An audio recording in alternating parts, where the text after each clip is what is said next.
Mike, one of the things that I know you spend a lot of time with, and I've spent a lot of time listening to, is your Shifted radio program. Could you tell a little bit about what that's all about, and give the viewers a kind of idea what it is you're working on?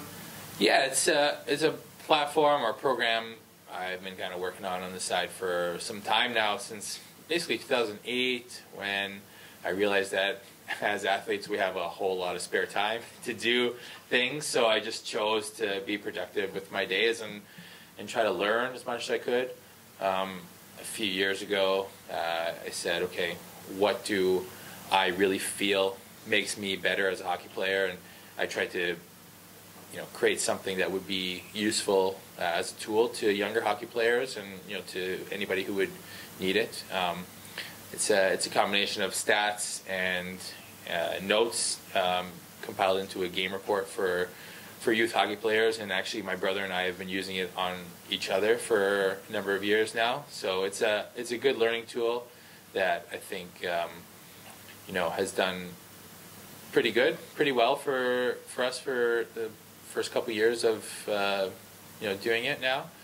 I think it's been really fun to learn a lot about a whole bunch of new things. Learning about how business works is pretty interesting.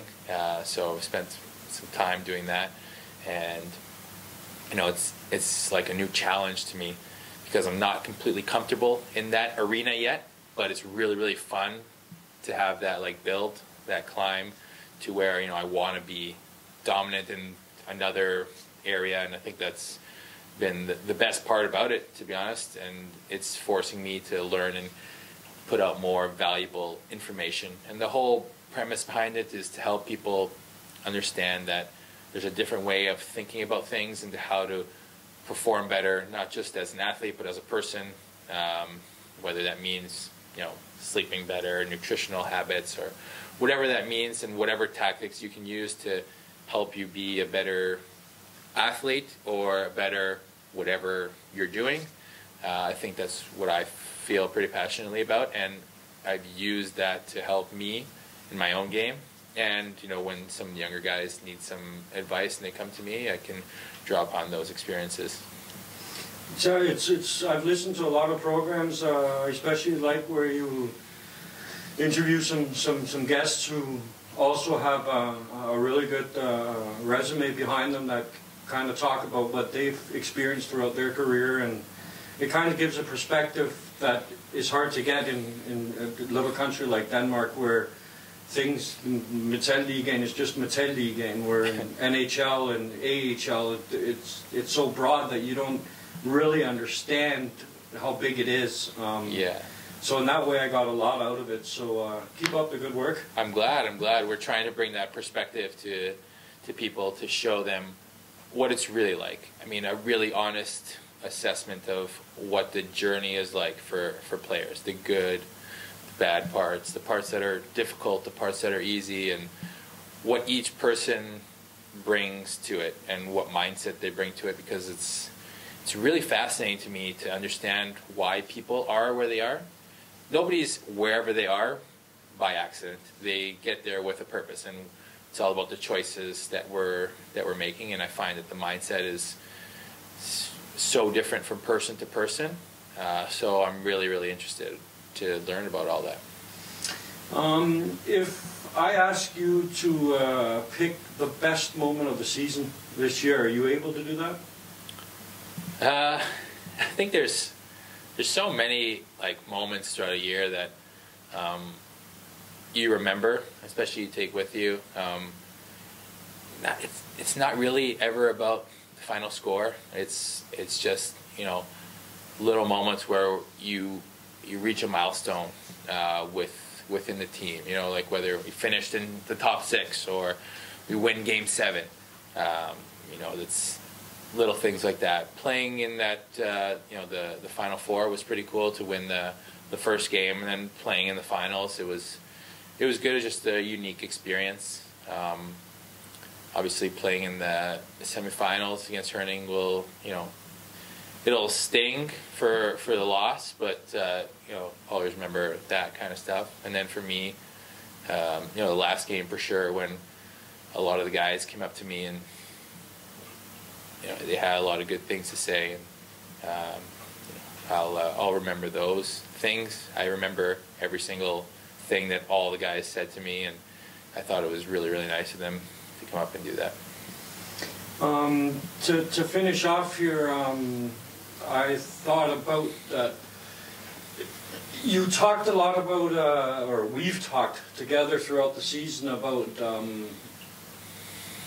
what it takes to be a professional athlete. We did an interview with you and Jake and Brendan, I think, where you talked about your AHL days and the complete level you have to be at.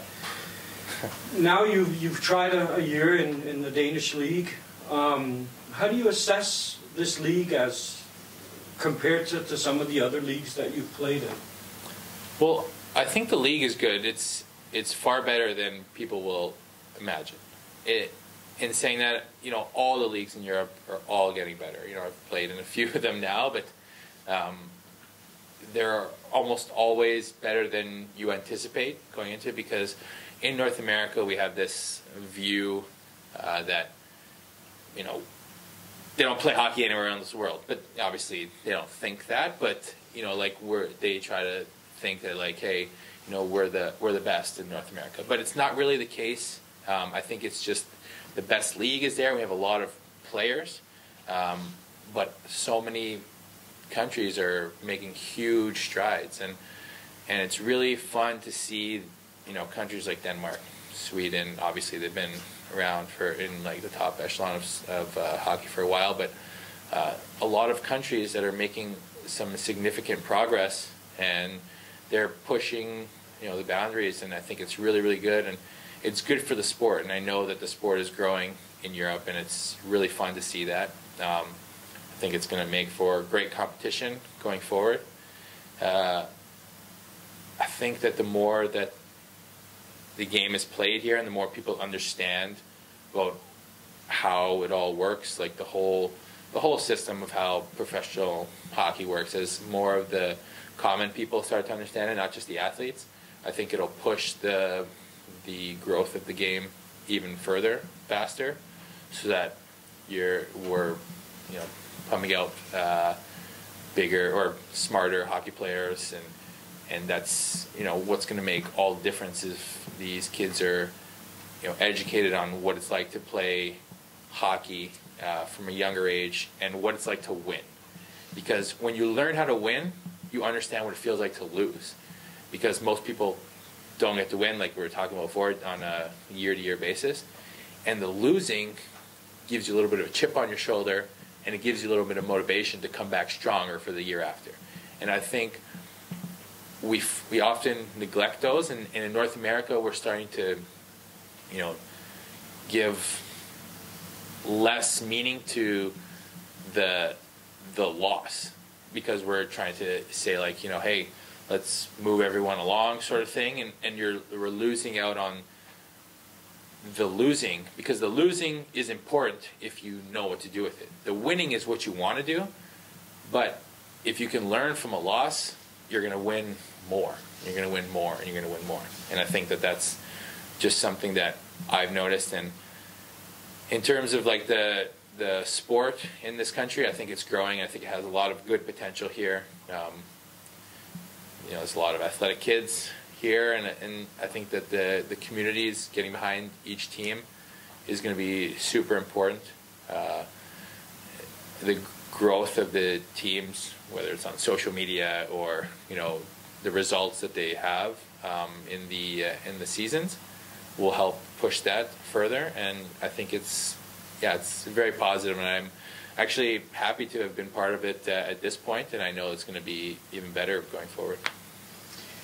Well, I think I'm going to cut you loose now, but I want to thank you very much for doing this. I want to wish you all the best, whether it be on the ice, in an old-time league in Canada, or surprisingly maybe another place in Europe sometime, or if it's in the on the ice being a teacher of the game.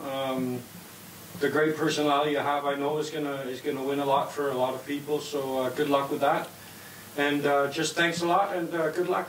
Thank you very much. I appreciate it. And to all the people associated with the organization and all the fans, thank you very much. It's been a great year. Thanks a lot, Mike. Thank you.